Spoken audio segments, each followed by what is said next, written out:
Welcome to your local agent podcast, episode 10. Increased them over the past year, like 450 or 500 bips, like in 1 year. Challenges would be people actually getting under contract because now we're back to the bidding wars. There's limited inventory and the demand is back right now. So it's a little hard on some of our buyers, really, unless you're a cash buyer who keep their blinders on, don't watch the news, focus on their business, focus on their end goal. Those people are going to rise to the top. Nothing, comes to you in real estate. You work for it. I don't care if you're a realtor, loan officer, everybody's commission only. If you don't go out and kill, you don't eat. Welcome to your local agent podcast, episode 10. I'm your host, Justin Venegas, or JV for short. And today, I'm accompanied by Maya Rucker with Equity Capital Mortgage Group. Awesome. Hey, Maya. Tell me a little bit more about yourself. Where are you from and what do you do? Okay, so I'm from Cleveland, Ohio, and I am a mortgage broker. My background, I'm actually an RN, and I work for my brother. He got me in the business, and now I've been in mortgages going on a little over 3 years, and I absolutely love it. Awesome. So out of curiosity, Maya, what are some unique challenges you face as a broker in the Cleveland real estate market? So they're really, well, right now, let's just be honest.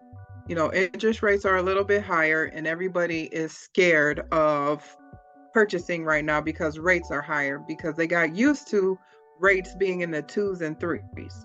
Well, those are not normal interest rates, and the government is actually paying the price right now for keeping the interest rates so low.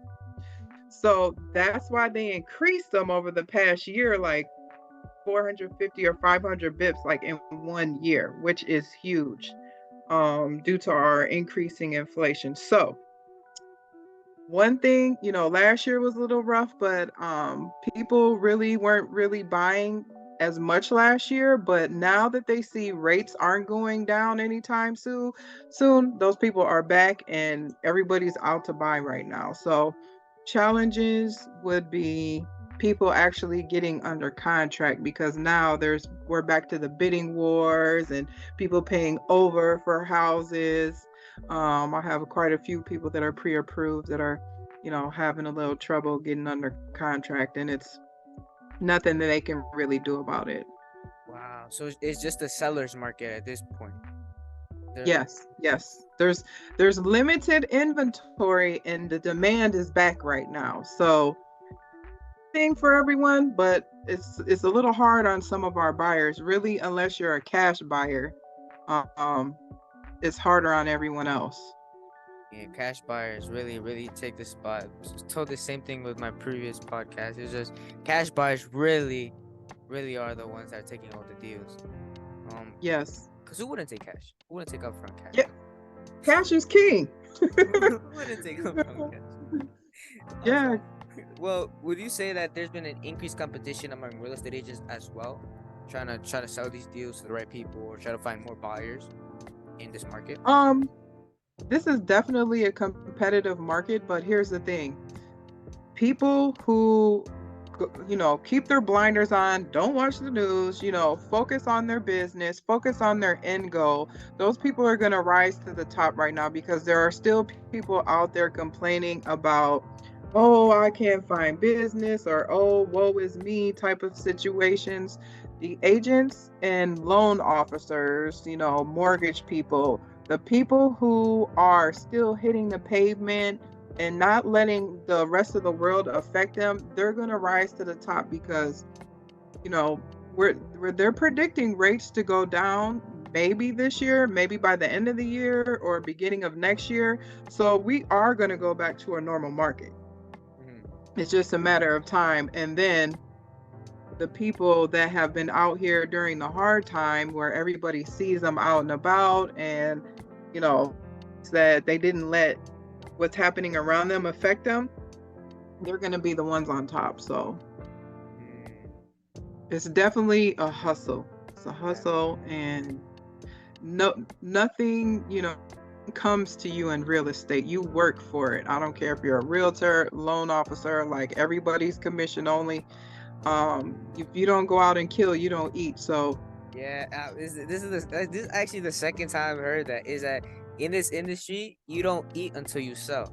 Uh, yep, this the like there's something very common on the realtors I interviewed as well. Is that you don't eat unless you sell, because the real estate market is there's no paycheck. It's just you either get paid or you just get zero.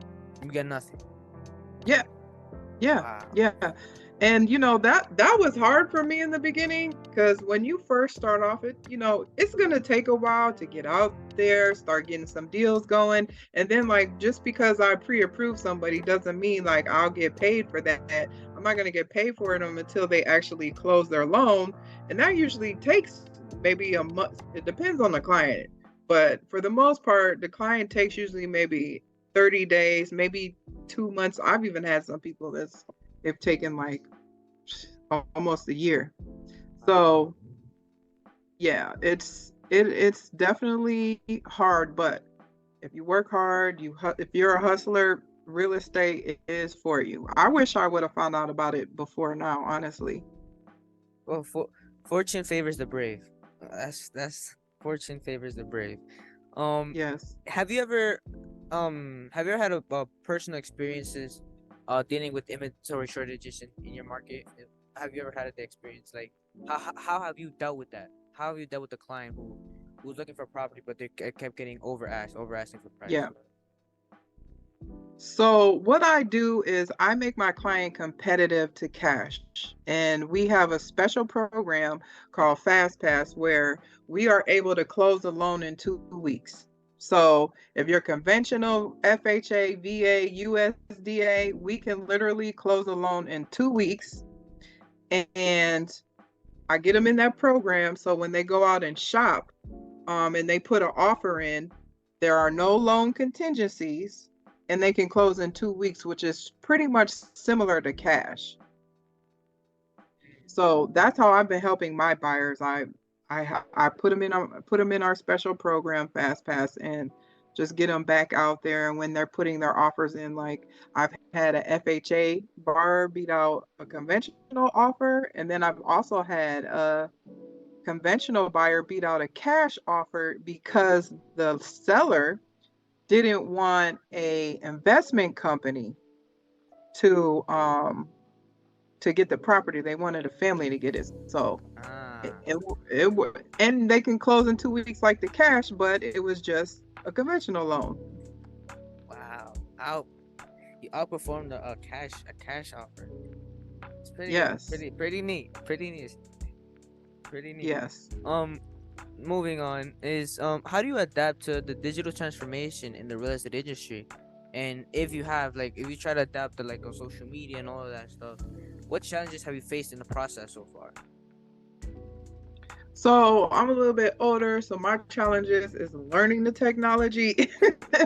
I'm not like you. I know you know what you're doing, but mine is learning the technology. So we have tons and tons of like easy, like I can send a pre-approval from my phone because we have this program called Simple Nexus.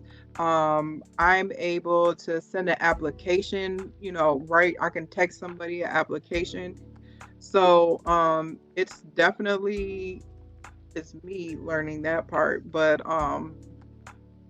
for the older people, it's harder for them because getting documents from them, sometimes that could be harder. But we also have a little something that we can help them with. Sometimes I'll just meet people for documents if I feel like this is going to be a little bit challenging for them, because they're the ones. They're the ones. Awesome, awesome.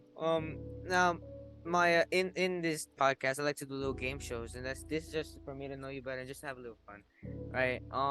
And this first hop on this first game show. I call it a two truths and a lie. So, I right now I'm on a 2 win streak from an 8 loss streak. So, back to back wins now. So yeah, this part was like you tell me Okay, two okay. truths about yourself, and I have two truths and one lie. You have to tell me something that I have to guess which one is a lie, and yeah, we could just just to see if I could, if I just out of appearance and how we talk. Let's see if I know you. Okay. All right. So we'll go with the first one. I set the record for most block shots in high school for most block shots in a game and most block shots in a season. So the first one. You Mm-hmm. set the record for the block shots. Okay. Yeah, What are the other two? in Uh, basketball. okay. Okay. All right. The other one is I have. Sorry, hold on one second. No worries. Just give me more I'm time. trying to keep a straight face. I'm trying to keep a straight face. It's just giving me more time to think. I'm really just looking at all the facial expressions, the little twitch and everything. I'm just Hmm. taking all Hmm. that information in. Yeah, I know. That's why I'm like, oh shoot. uh, I can't play poker. I can play poker, but maybe I don't have a poker face. The other one is I closed 5 loans in one day. Hmm. Okay. So you're pretty confident on the loan part. So you mentioned that to me that you have a loan program that helps people, and you've been telling me stories about how you help people. So that's definitely true. Hmm. I think you seemed excited about setting the back shot. That's like the first thing that ever came out was, oh yeah, yeah, yeah, I set the record. By the way. I said, I sort of got that same energy. So I think the synchronized swim was the lie. Okay. Wrong. So yes, believe it or not, I did synchronized swimming when I No, was a kid, and no yeah, way. I don't even remember how I did it or anything. But when I was a kid, I did that. I did set the record for most block shots in a game. Like you said, I was excited about that. Yeah, But no, I haven't closed 5 loans in one day. No, I think I have probably 3 in one day, but not 5 yet. wait, now I'm curious about the synchronized because it's something that I really had a question about is how do people do the move by synchronized swimming? You mean like you have like little dances in the pool and then with your teams Yep, and okay, how yep. do you get the timing right? That's has always been my question. How do you get the timing right? What's the secret? So when we did it, we had music. So we would hear the music and know what we were supposed to do at that time. And that's how, and then we would, when we were above water and we could see each other, like we would look at each other. So Mm. it was mainly by the music, honestly. Oh, okay, okay. Now that give me a good idea of how that was possible. Always had that question when people started dancing with it. I was dancing with it. I was like, oh wow. Well, to not get sidetracked. Um, in April of 2023, Cleveland home prices were up by 11.1% compared to last year. What factors do you think contributed to this increase? Well, this is just a normal thing. Every single year, houses appreciate. So I had some graph that went all the way back to 1942. And since 1942, there has only been 7 years that houses have not appreciated. So this is a normal thing. Houses appreciate every single year. It's just a matter of what percent they increase. So 2020, 2021, we saw huge increases. So that slowed down a little bit, but that's okay. They're still up. They're going to continue to go up. Hmm. They're not going to go back down. Wow. So that's how the Cleveland market is. Goes up, goes down, but it's always consistent with that, or is that? Yeah, the market might go up or down, but the appreciation of homes is going to continue to go up every single year. Hmm. And would you say that appreciation of homes is good for buyers right now to take advantage of? To let's say if they do get a property, they know that property is going to appreciate over time.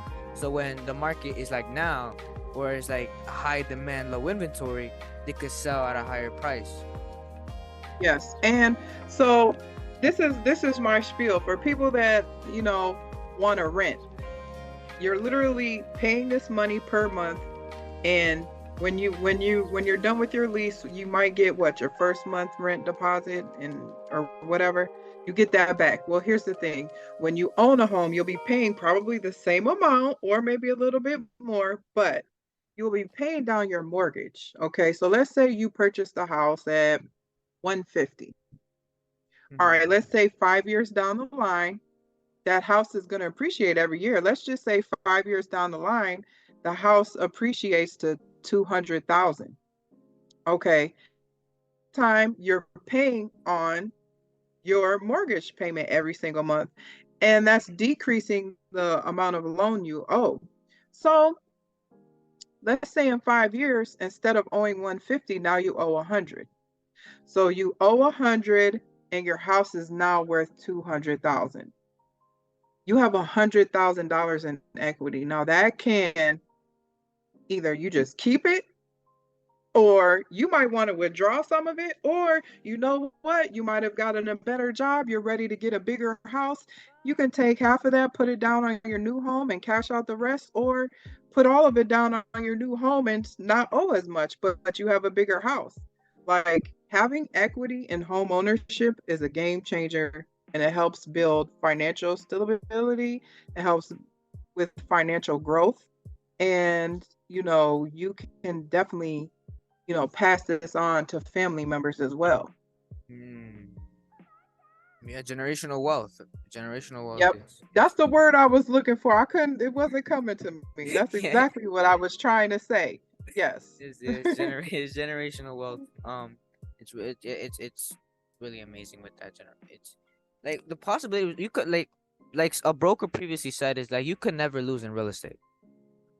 You Mhm. can never lose in real estate because it's always appreciation. You can always do some investing, like house hacking. You can always find more ways to make money out of what you already have.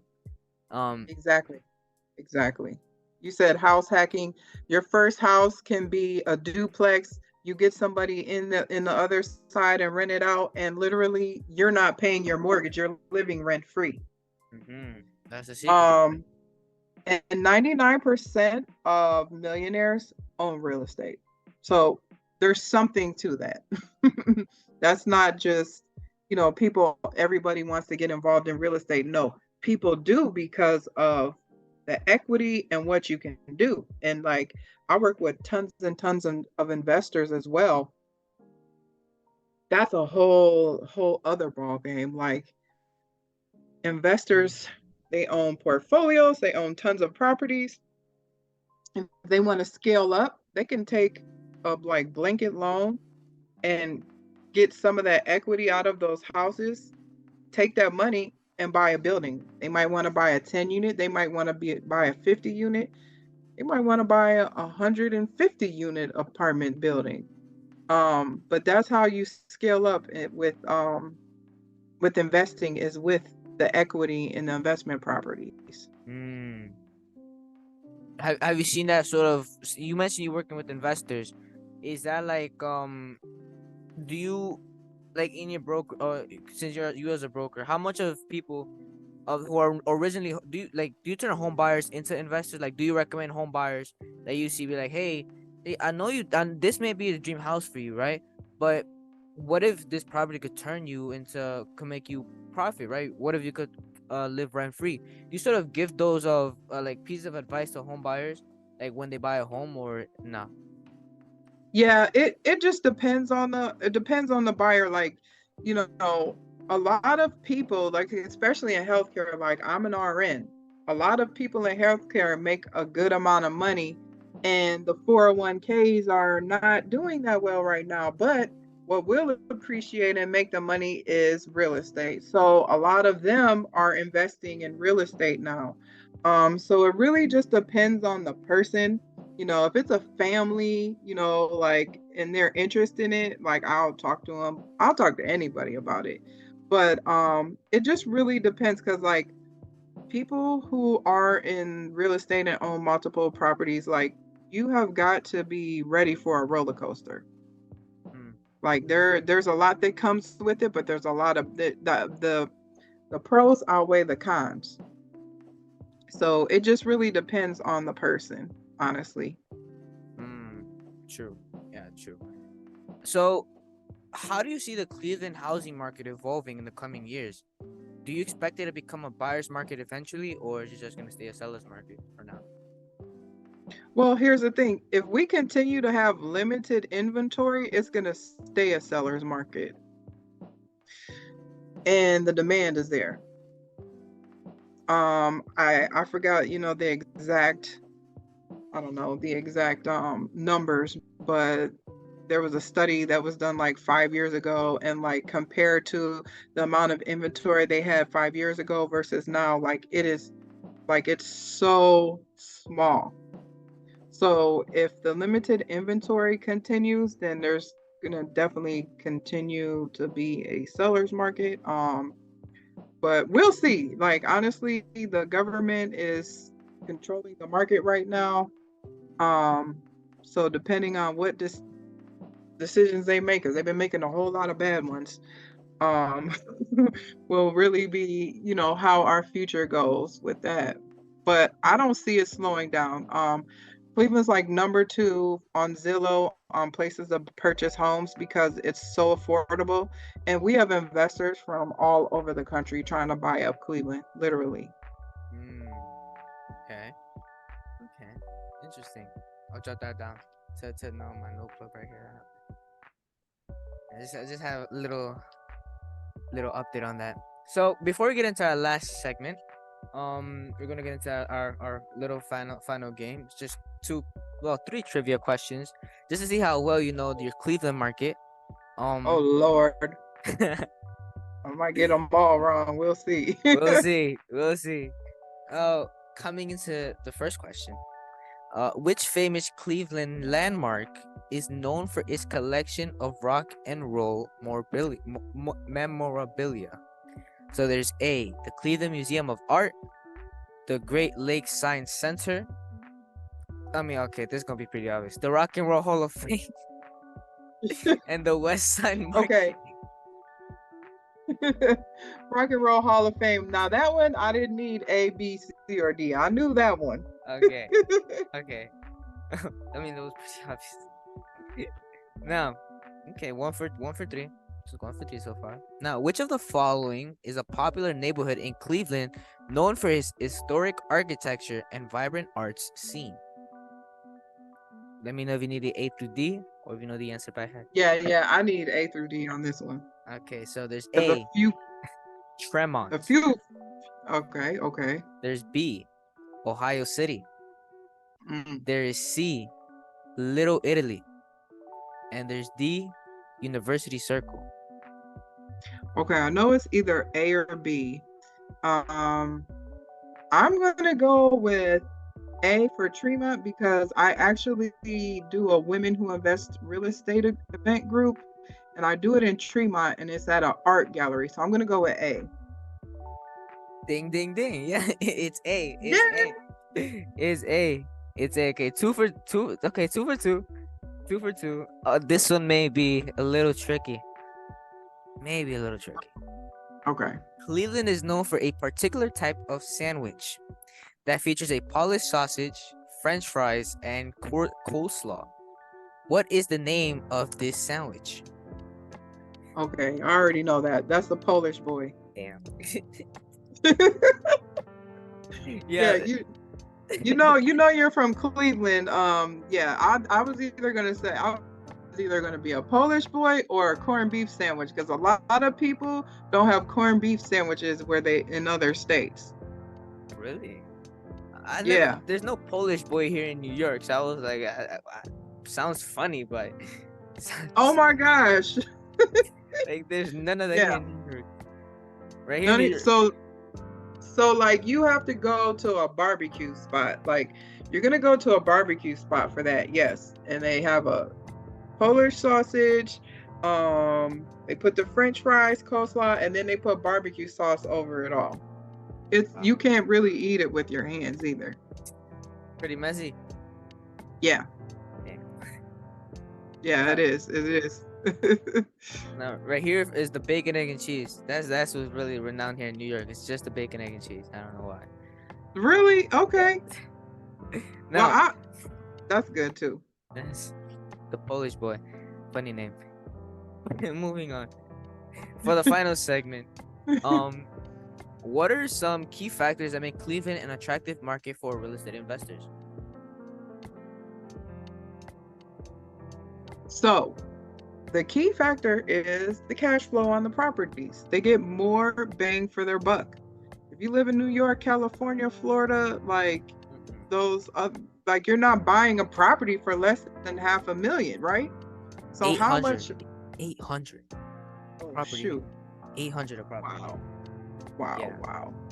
Yeah. So just think of all the cash flow you have to make in order to actually cover that mortgage payment for an $800,000 property. That's how much rent can you charge? You know, Uh, so that in itself, like Cleveland, you can buy investment properties for like 150 mhm. and cash flow maybe 500 to 1,000 on it. Pretty good. Yeah. And there's definitely houses cheaper than that too. Mm. So you say investors go more on those type of properties and they benefit off of that cash flow there. Yeah, it also depends on what their play is. Like, are they buying a bunch of single families? Are they buying a bunch of duplexes? Now, once you get into the 4 units and up, it's definitely going to be more than 150. But depends on what play. Are they trying to do multi-units or just single families or a mix of both? And in your market, what type of properties are most knowable? Are there more singles? Are there more doubles, multifamilies? What is there more of in your market? I would probably say there's a lot of doubles.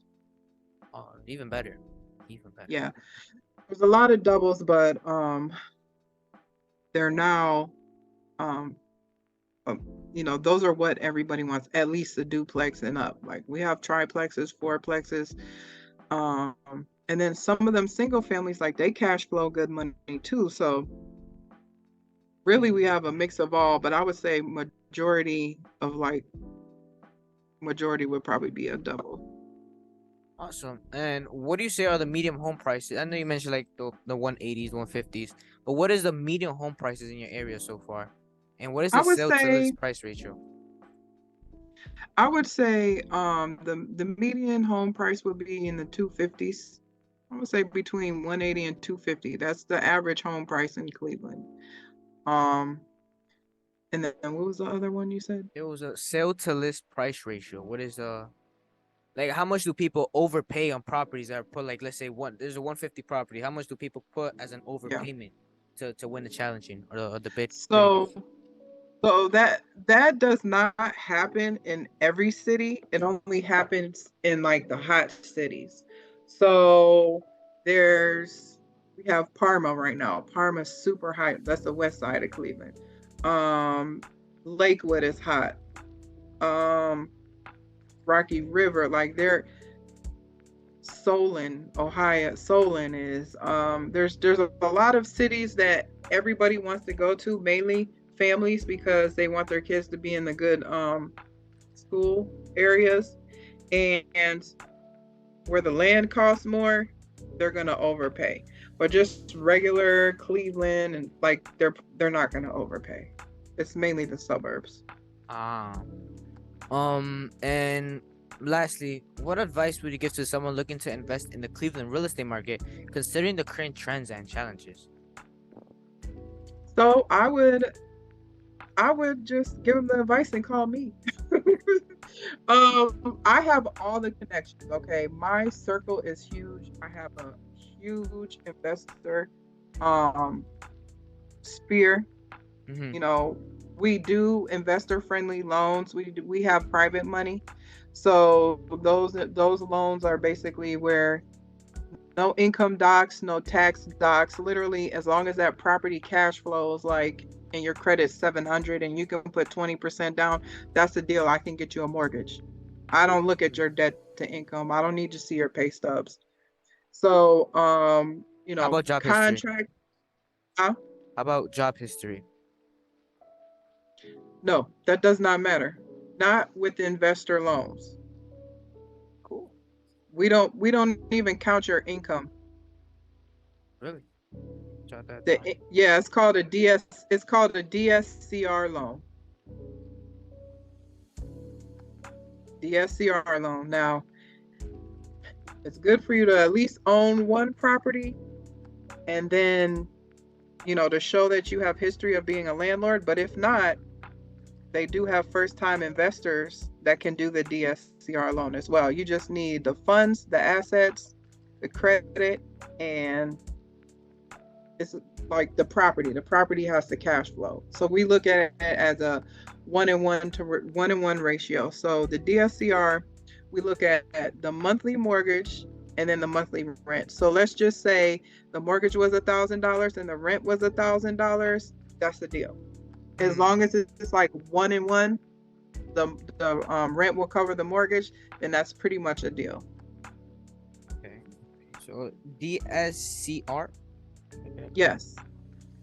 DSCR loan, and all the investors know about them because a lot of investors have to do personal taxes. And Awesome. Um, by out of curiosity, what are some investment strategies you're currently aware of that investors do with these properties? yeah, so the BRRRR method, everybody pretty much knows the BRRRR. You buy it, you fix it up, or you may not need to fix it up, but based on the fair market rental value and maybe how much, if you're going to fix it up, what the ARV is, the after repair value, you'll make the decision from there. Am I going to sell it or am I going to rent it? If the cash flow is big on that, they may not want to rent it out. They may not want to sell it. They might want to keep it. So they might hold it. So buy, flip it, sell it, hold it, rent it out, whatever numbers make sense, really. Awesome. Now, thank you, thank you for your time, Maya. And just what can the people find you and on what social platforms? So on Instagram, I'm actually Maya with the money. And I came up with that name one day, long story, but everybody calls me that now. Okay, so I'm Maya with the money on Instagram. On Facebook, I'm Maya Rucker. And you can call me as well, 216-466-4970. Licensed in multiple states, so I can help people pretty much anywhere.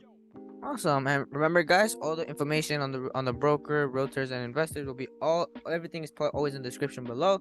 So, if you want to hit up Maya, check on the description below. She's gonna be there with the info. And guys, remember to like and subscribe. I previously did a podcast with the home inspector, a brokerage, and even an investor. Right? If you guys are interested in new investor strategies that you don't need no loan, no job history, and no credit. Remember to check out that previous video that I previously made with that investor. She breaks down everything in pure detail. And remember, follow Maya. And really, the DSCR loan, guys, you should pretty much know more about that. And Maya, yeah. Any last thoughts, or something to say, Maya, before we actually close? Well, thank you, Justin, for having me on here. This was fun. I like your style. I like how you interviewed me. Yeah, you made it fun, and I definitely wish you the best of luck. Awesome. Wish the best of luck too. And that's it. Peace out, guys.